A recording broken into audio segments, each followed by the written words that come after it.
Thank you so much for tuning in to this pretty special conversation that I just had with John Vervaeke. It's kind of it emerged spontaneously, and it's very much connected to something that we will officially announce here shortly, as soon as we get the dates down. But John Vervaeke and I, through the Circling Institute, will be leading a course together. And it will be a course that in some capacity integrates circling and deep philosophical dialogue, or dialogos. Right? Most likely it'll be a weekend, and it'll be in July, some weekend in July. So we'll let you know when that's coming. It'll be through the Circling Institute, so it'll give you an opportunity to dive in and in a very experiential dive into exactly what we're talking about in this video.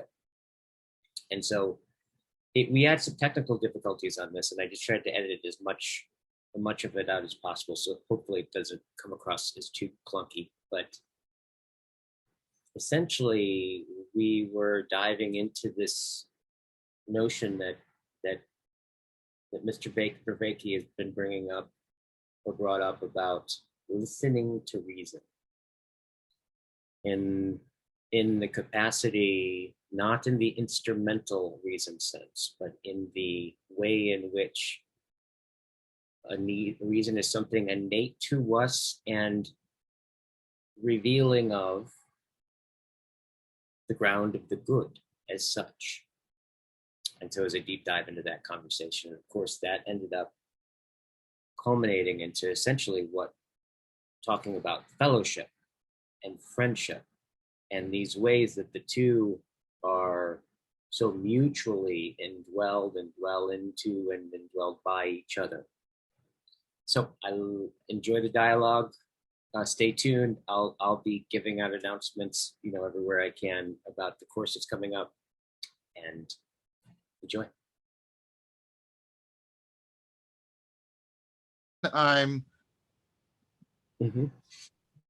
I have to agree. So coming, like I said, in response to this amazing book by Schindler that I'm reading with Dan Chiappi, the question that's forming in my mind in response to his analysis about the truncation and trivialization, the technologization of reason, as an integral part of the meaning crisis. What does it mean? What would it mean to recover reasoning as something intrinsically valuable? And so the question that I want to explore is, what does it mean to listen to the voice of reason as the logos? Right? What does it mean? And that there I'm hearkening back to the quote from Heraclitus: "Don't listen to me, but listen to the logos." Right? And it is wise to acknowledge that all things are one. You have another translation, but that you get the core idea, right? Totally. And so, and I mean, on one side, we've been exploring all of this, right, in terms of dialogos and the listening. But more importantly, I want to now try and explicate what he's on about, which is the interrelationships between dialogos and the being able to listen to the voice of reason, so that we come to appreciate reason for its own sake. Which is very, very different than rationalism, right? That's the point he keeps trying to make. And so I've been trying to understand, and as I was saying, I'm trying to understand that. I'm trying to be helped to understand that by the analogy that you and I have pursued about Roussen's idea about the musicality of being, and that we can. There's been a similar degradation in our listening of music. We used to listen to music for its own sake because it humanized us, if you'll allow me to have a clunky verb in there, right? That it was a place within which the good. So Plato has this idea that the best lens for the good is the good life, right? When that's the whole project in the Republic. What we'll do is we'll what's a good life, both of individuals and a community, and only when we see what a good life, that's the lens through which we can understand the goodness of being.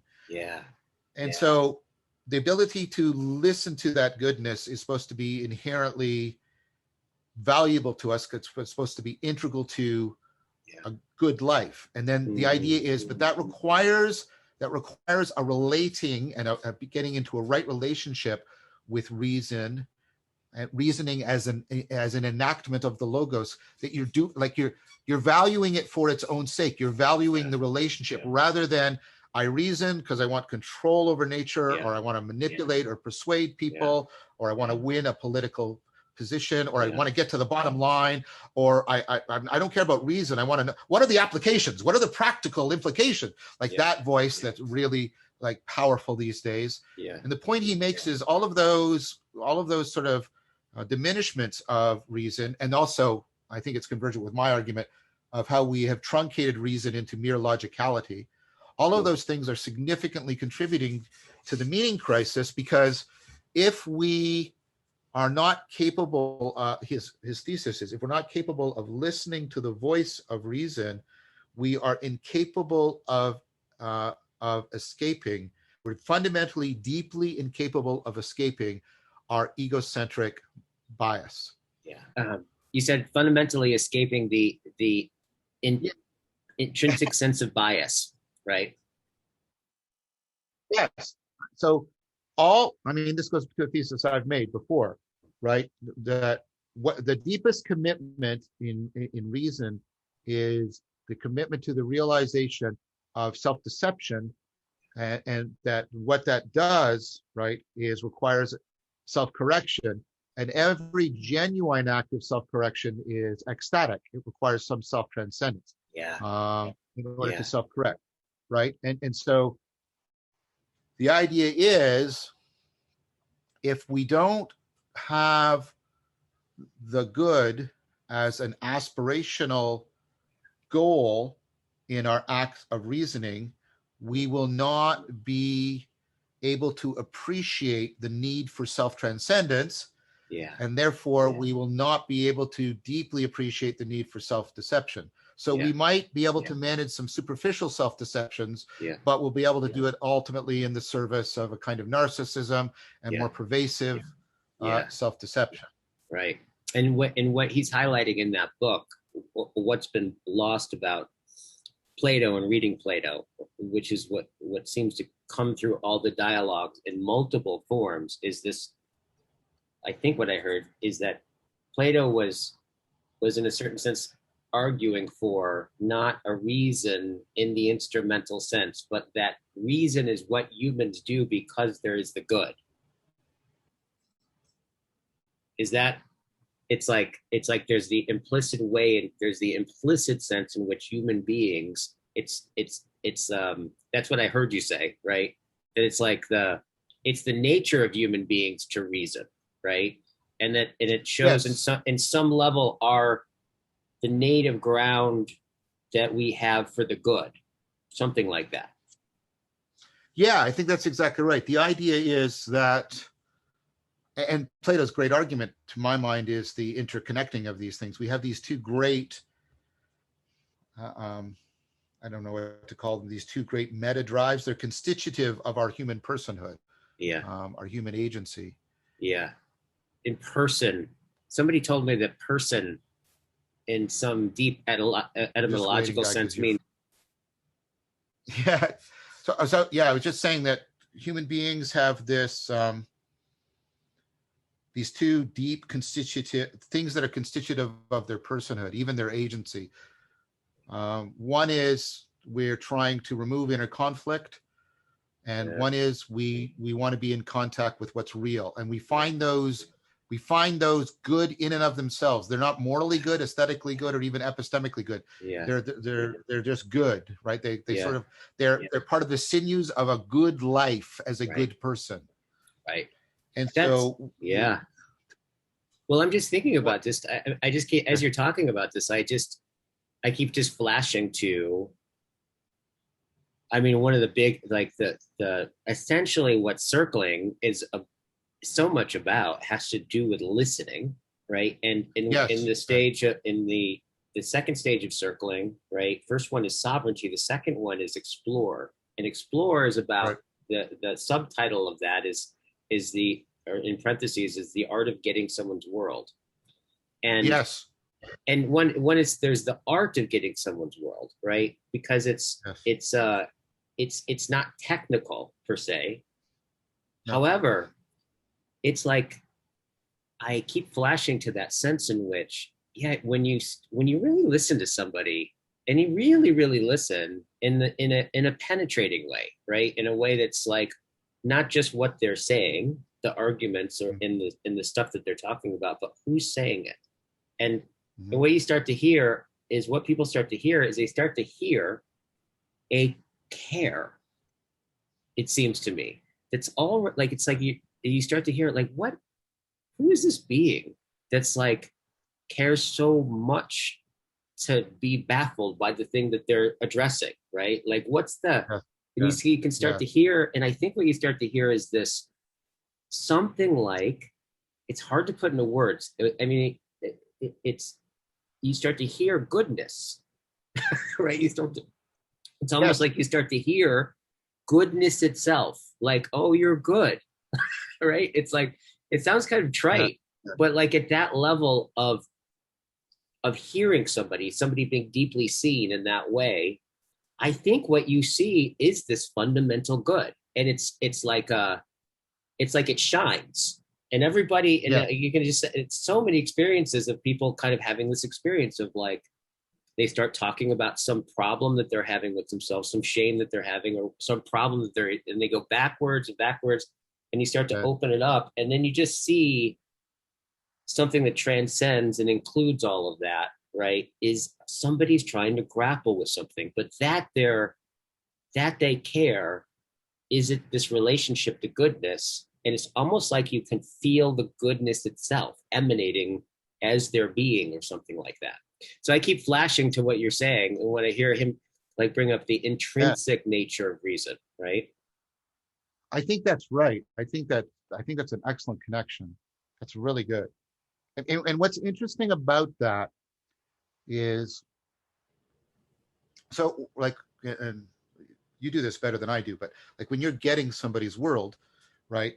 Yeah, you're getting, the sensibility transcendence that Wright talks about. You're getting, you have to go through this kind of ability to re-see things to really get that other person's world, Yeah, because the temptation is just to see their world as a version of your world, yeah, right? That's the yeah, temptation, yeah, right? And then the point is, so, and then Wright talks about that, he uses Murdoch's example of the mother-in-law and the daughter-in-law. I've talked about that before, but the idea is, no, I'm doing this thing, and the verb that comes to my mind is, I'm tailoring my sensibility to you, so that, right, what is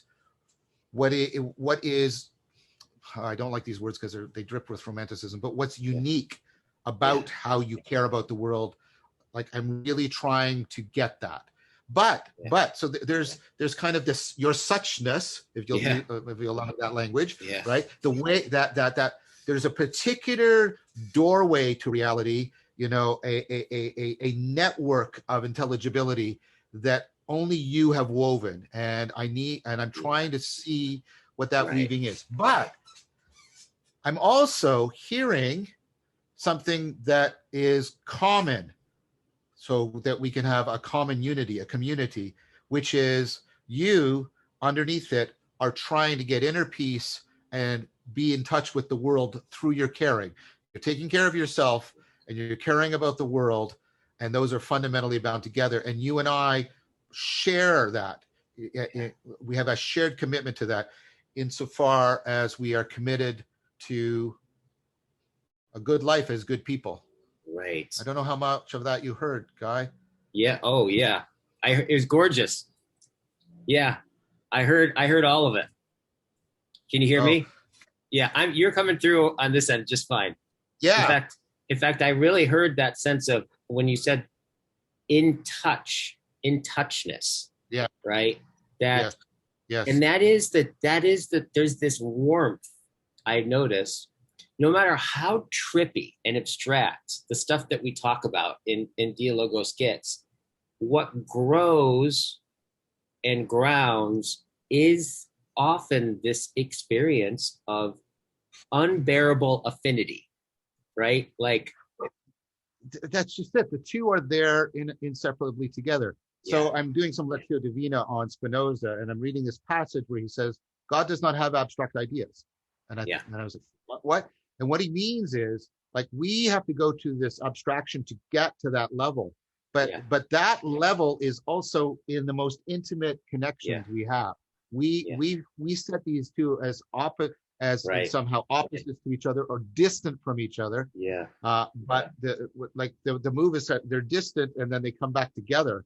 yeah, And so like that's exactly it. So when I'm listening to reason, and this is the question that like I'm trying to explore with you. There's a way in which when I'm listening to reason, I'm listening to what is common, not only common to us as people, but ultimately what's common to us and being, right? Because we commune with it.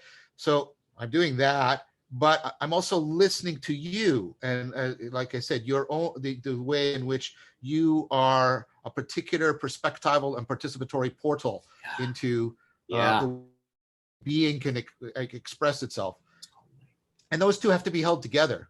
yeah, yeah, And yeah, the question that's coming through for me is they're not identical in any logical or categorical sense, but there's this yeah, like I'm trying to get, because there's an irony in Heraclitus's statement, yeah, right?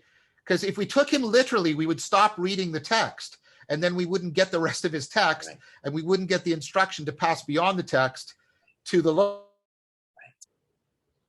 Oops. I'm sorry, John. It's kind of a bumpy ride.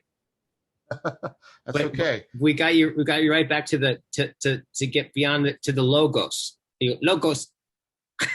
Yeah. Well, that's a good play. I mean, Yeah. so I mean, what I was pointing to is the irony in Heraclitus's text, right? There's Yeah. a deep irony there because we Yeah. have to listen to him, right, Yeah. to actually get his recommendation, to listen Yeah. beyond him, right, to the logos. And Yeah. there's that. It's almost like a Kierkegaardian irony or a Socratic irony. Yeah. And I'm trying to get what's the relation, and I don't mean cynical irony in the way irony is used now. I'm more, and that's why I don't even want to use the term because people are going to mishear it. But there's Mhm. this sense about I have to both, I have to listen to, in order to listen to reason, I have to get good at listening to something other than my own monologue. Yeah. That's the primary thing. Yeah. But right, so that means being able to really listen to others, Yeah. which of course is the point of circling.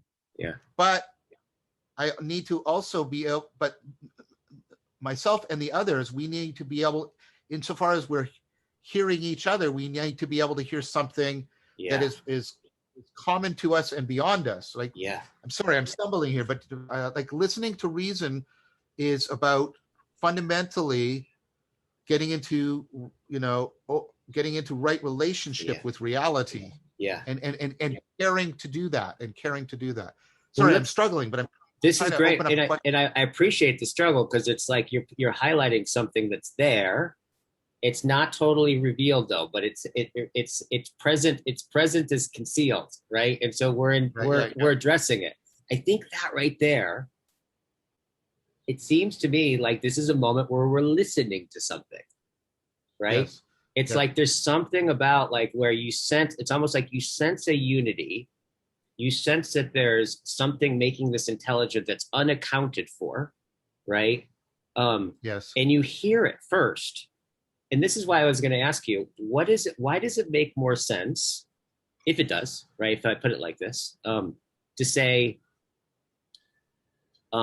say listen to reason and not see reason.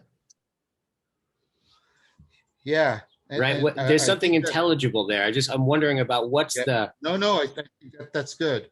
And I think, and part of that has to do with, there's so much here, right? Because I mean, he's also, Schindler's also acknowledging that the point of the dialogues is, right, and he's trying to get this actually dialogical thing between these two traditions. We have the older tradition that the point of the dialogues are the propositional arguments, and then we have the newer arguments from Hyland and Gonzalez as others. The point, Irape, is the non-propositional knowing. And then what Schindler says is, no, they're both right.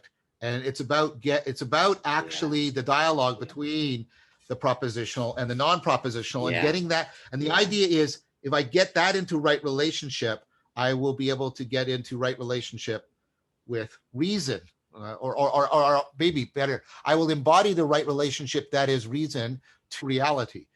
That's so. I think when we're saying listening, and again, this is back to the irony I was just talking about. Yeah. We use that because we know there is some deep connection, and this is one of the meanings of logos. There's deep connection to speech. There's deep connection to speech, right? And communication. Yeah. But it's not, but the listening, right, is trying to remind us to that which is outside the speaking in speech. In fact, draws is because there is no listening, there is no speech without listening. That's the blind spot, I think, in linguistics a lot, is that there's and communication, anything, self-help is like, usually I think about communication, they talk about, well, what you say. But no, there is no, like, speech would not make any sense unless it was already in a response to something, addressing it, calling it forth, right? Yes, and so that's what I mean when I want to challenge the monological model of reason. That reason is to produce a monologue, right? That reasoning is, if reasoning is about caring and being responsive and responsible, right? Responsive and responsible to reality, then it has to be inherently dialogical. And so I think why we involve listening rather than seeing is precisely because we are taking this ironic attitude towards language, because we're trying to point to the inherently dialogical nature of the relationship. Right. Because there is that, there really is that quality of, so bringing that back into just the experience of talking with people, right? And when you really like someone, right? In this experience of, in what you're talking about, bringing these two together, right? The suchness and the moreness, right? The idea and the object, right? The inside, the outside, the speakable, the ineffable, this kind of paradox that when you really look at things, you kind of can have this incredible relationship with, that seems to be really, really opening. Is that I notice that with this experience of the universal, when I was talking about before, of like getting someone's world, or the experience of being gotten, and this experience of feeling like you're encountering goodness itself, right? But here's the thing about it, is that it's never, but it's also simultaneously with getting the particularity of how fucking peculiar that human being is. There is a way, totally. Right? It's like the particular way you're broken, right? And the way that you respond to that, and you've overcome that, and you've weaved that together, this weaving that's like so peculiar. Like there's no one like you everywhere else in the world. Is that experience is like almost, it's like shining forth between something universal, like. But that's exactly it. So I mean, the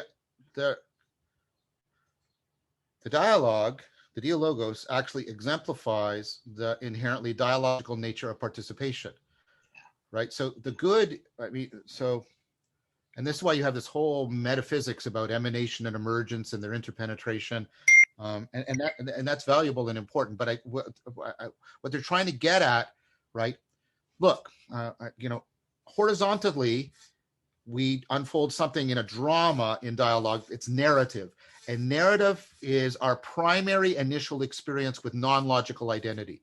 I'm going to become identical to somebody other than I am right now through you, right? That's what a narrative is, the way in which we have become, we acclimatize ourselves, and we accustom, and pay very careful attention to those words, ourselves to non-logical identity. But what we forget, what our culture has forgotten, is that horizontal narrative, and that's the drama within dialogos, which is it's essential.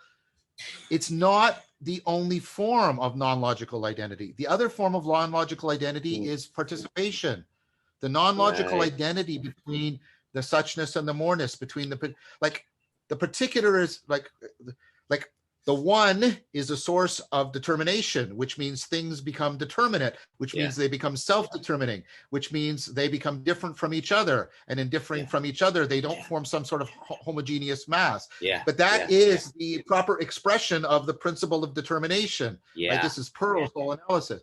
There's a there's a non-logical identity that goes this way. The non-logical identity of participation. Right. And that's the thing that Plato's trying to do, right, is he's trying to get the non-logical identity of participation and the non-logical identity, right, of aspiration, integrated together, so that you can see them as having a kind of pedagogical affinity. They affine to each other and they teach and instruct each other. Right. And so when you're listening to reason, you like, the point is, you notice what you did there. You're simultaneously listening to the person, but you're listening to the way in which reality self-realizes. Like they're inseparably bound up together. Exactly. And what's that? Yes. Yeah. The nesting of the relevance realization of the person, and the corresponding unfolding of intelligibility.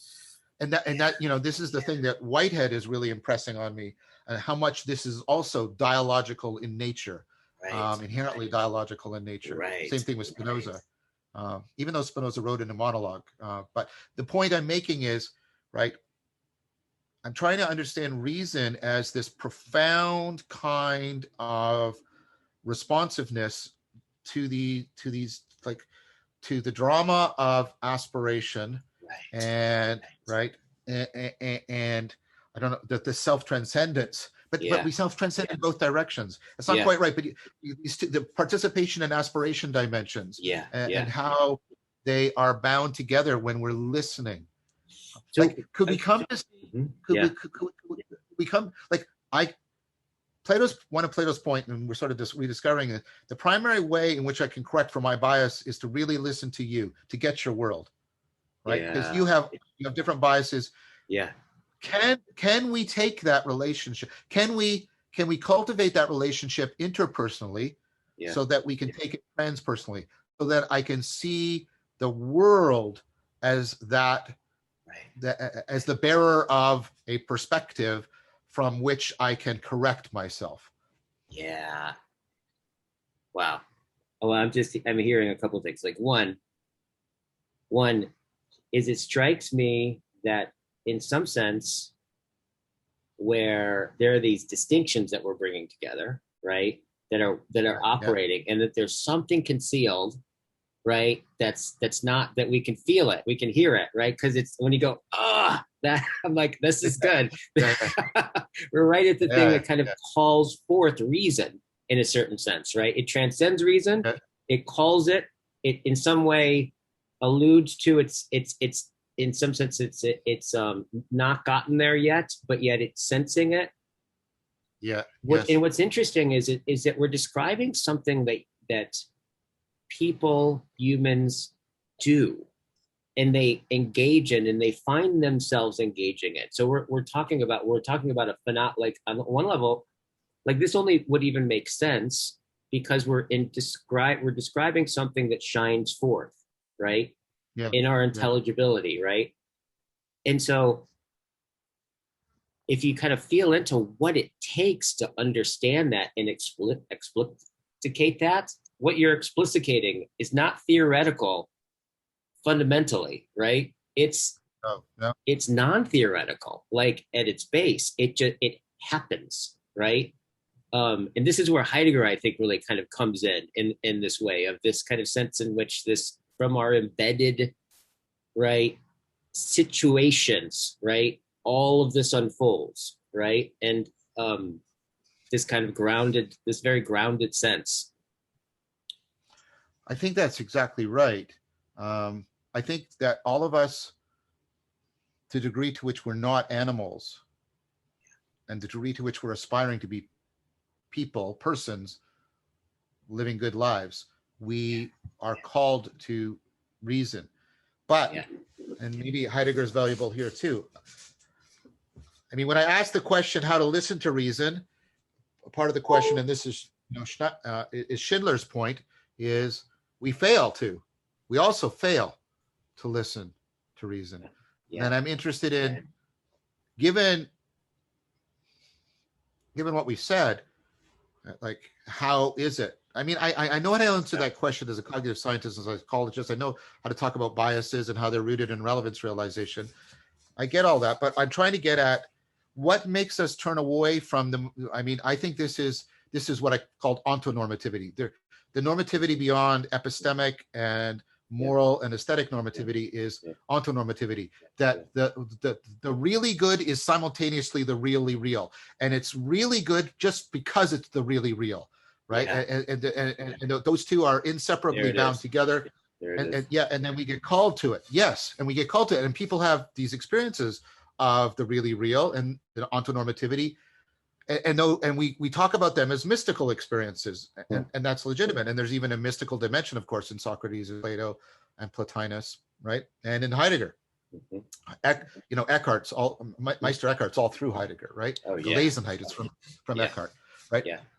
And I appreciate that, and what I want, again, another way of saying it is in Plato, and it comes to fruition, and for me in Plotinus, and then later in Spinoza, is the interweaving of the mystical and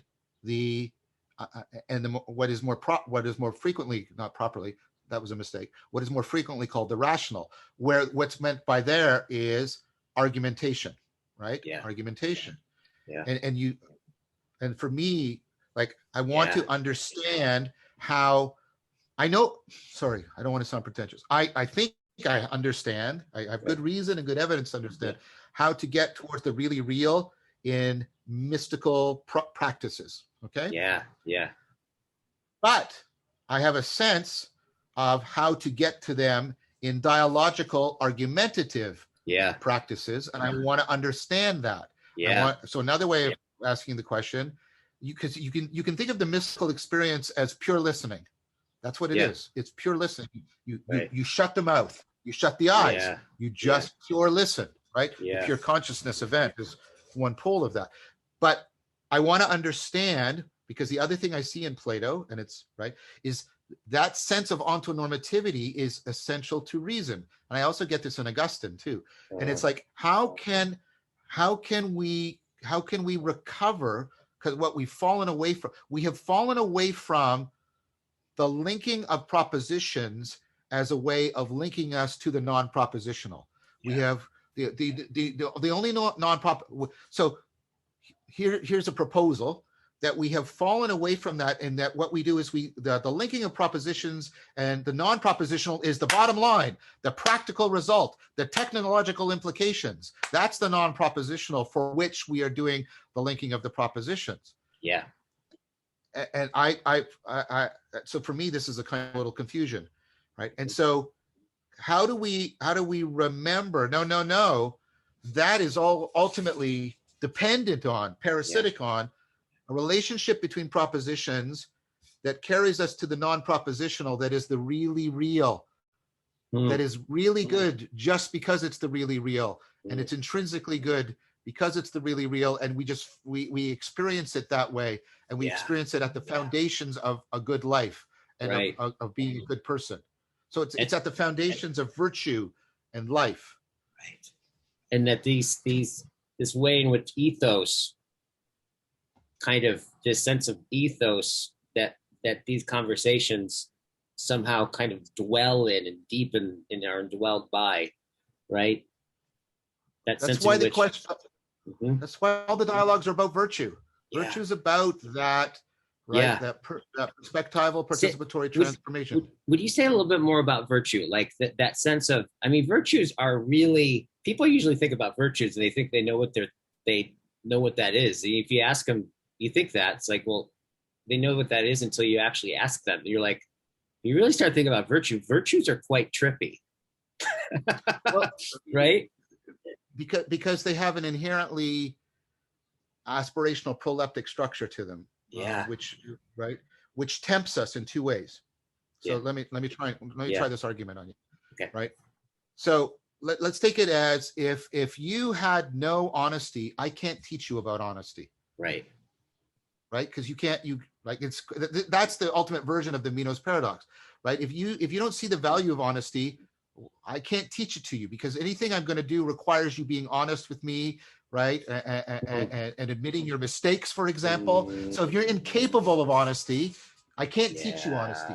Totally. Right. The point I'm going to, and this works for all, right? This is why Plato's knowing is virtue, and the Minos paradox. Yeah. All learning requires the virtues, right? If you don't have them to some degree, but the thing is, you don't completely have them. So there's two temptations. Because you must have them to some degree, you can fall into a common sense intuition. I know what courage is. I know what honesty is. I can feel it. I know what it is. And then, what you'll see in the dialogues is Socrates will basically demolish that and say, that's insufficient. You haven't understood honesty, because you think that this intuitive beginning is sufficient. It's not. And then some people will recognize, oh, I need something beyond. And then what they'll get is an authoritative description of what honesty is. The third person technical definition, and they'll say, oh, that's what honesty is, right?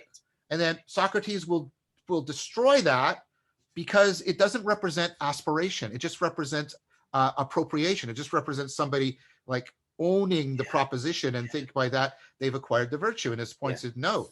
See, so the two temptations are like you lose the aspirational element of the virtues when you degrade down into either well, I know what it is because I have to have it in me. Of course you do, but that's insufficient.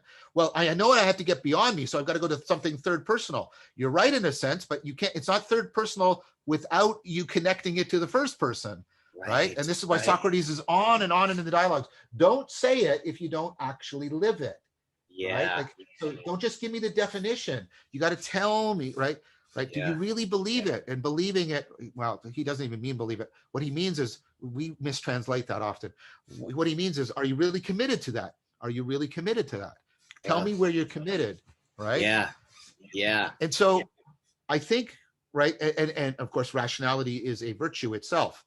And so we have to have the rudiments in it, or I couldn't teach you. How could I teach you modus ponens? Well, if you see if P then Q, I have to use modus ponens to teach you modus ponens, right? Yeah. So, right, you have to have, but are you fully rational? That's ridiculous. So what is it? Well, I could state some, algorithmic ideal out here that you can't ever, makes no sense. Oh, just be logical at all times. That's what rationality is, being logical. We have notice how many people we have on YouTube telling us what rationality is. It's like, really? How did you come so easily to that possession of rationality, that definition?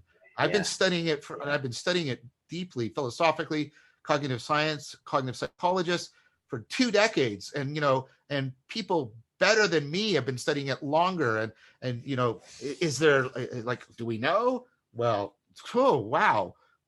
You think so you see the sophistry of, rationality is just being logical. That's false too.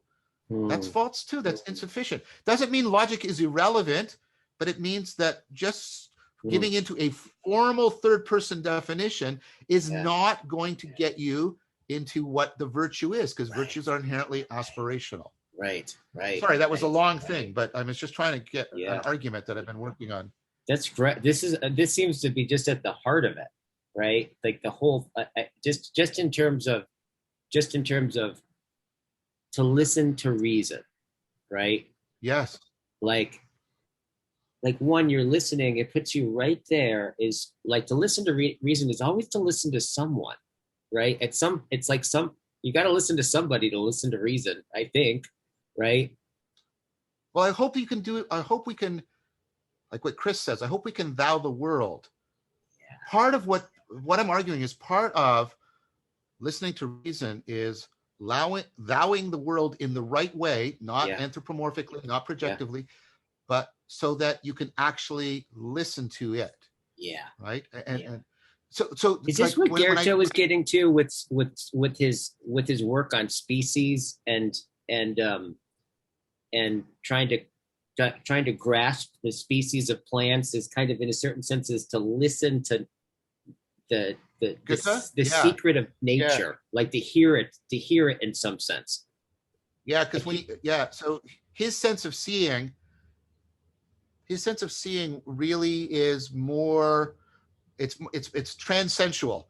It's a right? seeing, that's a hearing, that's a touching, that's a Yeah. listening, right?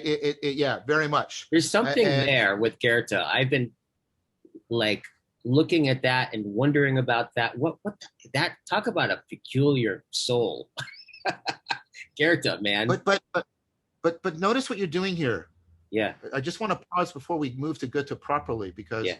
notice the question you're asking, right? Notice we've moved outside of the nominalist framework. We're not asking the question about how do my propositions need to be related to each other. Yeah. That's an important question. And I Yeah. want to be clear, we don't abandon that question, because Yeah. like if we're talking about how do I put my propositions together so that they relate to the non-propositional, Yeah. that question is essential, but it's not exhaustive, because we're asking two other questions now. We're asking is, what kind of person do I have to be in order to listen to reason? Which is a different question from how do my propositions relate to each other?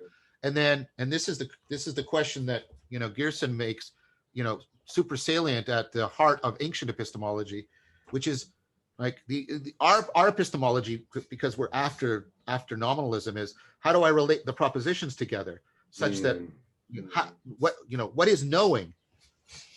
Ancient epistemology takes it for granted that there is knowledge, right?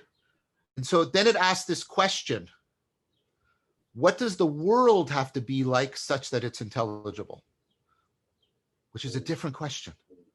What does the world have to be like such that it's intelligible? Such that intelligible, right. Which is the Right. central question of the Platonic thing. And notice what's happening now. Now, the central issue for us is wisdom. The central issue is, what kind of person do I have to be? What kind of virtues do I have to be such that I can undergo the transformations such that I can come into right relationship with the way the world must be in order for it to be intelligible? Right. You say the last part again. So I was just still Oh, I'm like, what does the world have to be such that it's intelligent? I was like, whoa. Okay. And then the second thing that you said? Yes. yeah. So it's the two sides together we were talking about. Like, so what kind of person do I have to be? Not what kind of formal relationship to my propositions. Right. Again, right. I'm not excluding that. I am not excluding that. But I'm trying to open up our frame. We have to ask, what kind of virtues must I possess in order so that I can enter into the right relationship with reality? And what does that mean? Is trying to come to a profound understanding of what must the world be like in order for it to be intelligible. See, that's listening. Instead of speaking at the world like the Romantics, right, and saying, this is the way it is, I'm posing, I'm expressing, it's that the world is intelligible to me, and my ability to respond to it presupposes that. Where I have to get the world of the world. What must the world be like? What must the world be coming from in order for it to be intelligible to me? Yes. And then there's the question, and then in some sense we ask the question, I automatically go right back into what is this which is asking it, right? In what way is that part of the world?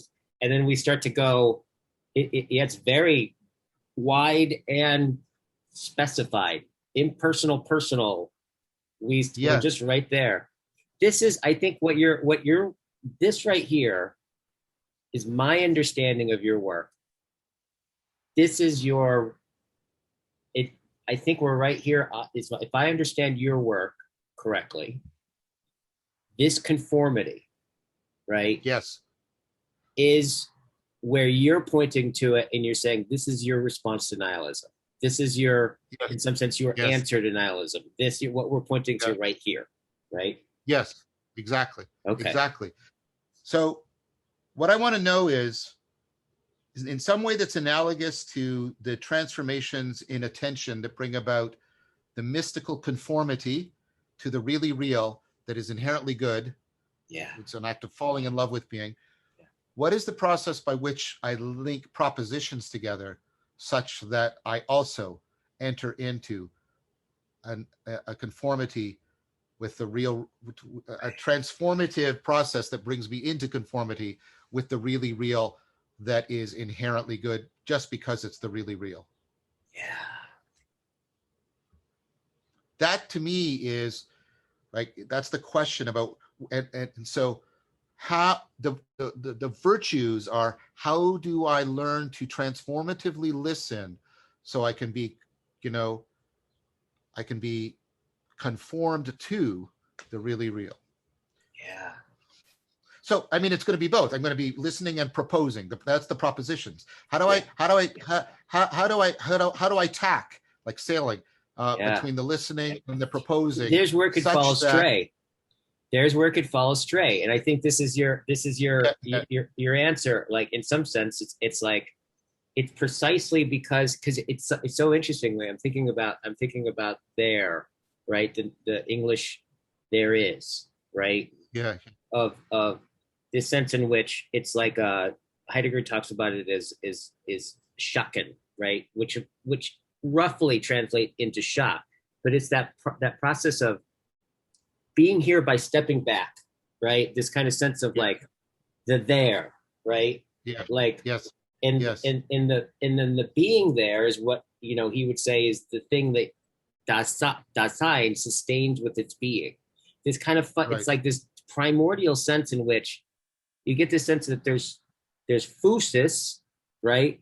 But then there's this kind of, in some way, the human being is something like this shock, this stepping back, right? This, but that's it too, because think about, and this is again what again listening to the voice of reason, because you see it in the Socratic dialogue. You see that shock. That's the aporia, right? And notice that we have these two different senses of realness. Yeah. So one is confirmation. This is how things are coming together and homing us, like the walls. We're gathering the walls around us, and the walls are well structured, and they home us. Right? That's confirmation. Yeah. But we have the other sense of realness, is when we're taken totally by surprise, and when we're shocked, and we wake up. We have a sense of waking up. Yeah. Right. And so that's the horror. Like, and so, right. And so, like, the proposing is like we're building these walls, right. And then what we do, and that's homes us, and then we get shocked by some. But the listening is to, well, as you said, is to be vulnerable to the horror, or at least the wonder, the awe that opens it up, and we're doing this, right? We're doing this all the time. And what that reminded me of is reminds me of what's called, structural realism in the philosophy of science, where they talk about, you have all these paradigms, in a Kuhnian sense in science. Here's a paradigm, and here's a paradigm, and here's a paradigm. And what people take to be rational is always within a paradigm, right? But Kuhn thought the relationship between the paradigms was non-rational.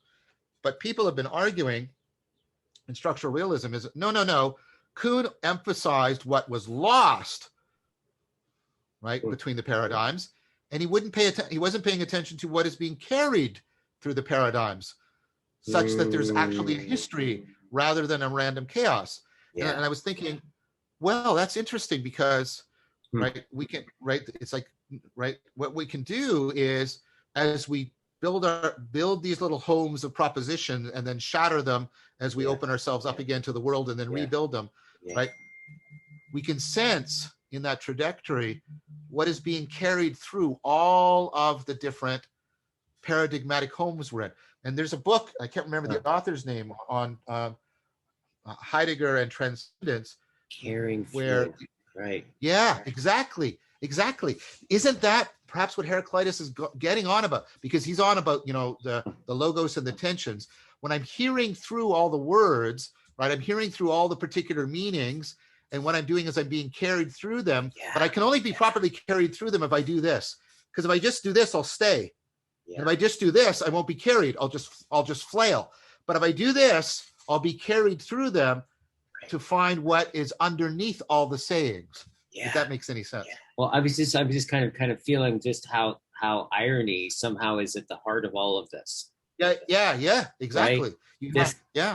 This kind of sense in which, you know, Michelangelo's the biography of Michelangelo is called The Agony and the Ecstasy, and it's like these two things they don't touch, right? And is that agonist or is that ecstatic? There's something about there's something, I get this sense of this exemplifying on some level the awareness that can see things as intelligible, exemplifies an intelligible that's already conformed with the way that the world's intelligible and back and forth. In this way that it pushes out, it's weird. It kind of pushes out this sense of making it a something that like inherently wants to grab it, but yet then it falls apart and then reveals itself through that. This kind of like, is that it? I'm using the word irony. I think that's fine. I think that's fine. Yeah. I mentioned that earlier, and there's a Socratic irony, the Kierkegaardian irony. Yeah. I think there's also, that self-organizing criticality, right? You build the thing and then it falls apart so that you can rebuild, and it falls. And we're discovering just how pervasive through all the ontological levels self-organizing criticality is. But the thing about it is, you're right, it is just that. Notice what just disclosed itself. We're talking again about all these processes that are going through self-organizing criticality, but what we find is that they're at all these different levels of ontological analysis. So again, the dimensions of participation, and then the dimensions of sort of an aspirational unfolding. It's so interesting how fractal this is as this conversation is going on. I'm just noticing how many. This is one of the patterns I've noticed in our conversations and in Dialogos, is at some point there seems like there is some mapping that can be had about kind of the stages that often kind of happen in Dialogos. And I think we're in one of them right here, where at some point everything starts to show itself in everything else, right? It's the reason why Chris in that initial chapter, he wanted to exemplify an archetype of our live conversations. But then he started listening to him, and he's like, it's impossible, because you get this sense in which everything that John's saying, right, was just in everything that Guy just said, which is just in everything. It's just this fractal. And I get this sense where I'm hearing now, getting the overall shape of this, and then thinking about something like friendship, right? Yes. And then something like fellowship, which I want to look at too, about this difference between the word, and I got this from Dan, one of his walks on the country path, as he likes to puts them. We both do these like take these walks and we just point the camera out. You can't see our face and we just think and walk, right? And he's really great at that. But he started it off talking about actually the last conversation posted on the Self that you guys are doing. Right. And he it's this really interesting dialogue that he had, and I never thought about this difference, that he said the difference between, I think, friendship and fellowship, right? That there's, and in the way he saw it was that there's something about fellowship that seems to be more constituting of people, right? Whereas friendship has another element to it, right? Of where it's a little bit more, you can have kind of opponent processing. There's something more going on there. But then there's fellowship, which you step into fellowship, and there's this quality where fellowship is creative of the people in this very kind of primordial way. And so I'm just kind of, and Yeah. I'm just noting like, oh yeah, and fellowship is what garners these conversations of like the heart of, it seems like the heart of listening to reason and responding to it, right? Exemplified in the Platonic Yeah. dialogues. Yeah. What's inherent in it and is held through it is fellowship, right? Yeah. And Yeah. deepened. So yeah, I've had some conversations with Chris and Andrew Sweeney about the distinction between friendship and fellowship. Yeah. Because I was proposing that, yeah, that fellowship is the proper locus for dialogos. I mean, obviously friends can do it, Yeah. but you don't. I mean, because what I was trying to get was and you know this from circling, Yeah. that people report this sudden, profound intimacy that is not the acquired intimacy of friendship. Yeah. Right?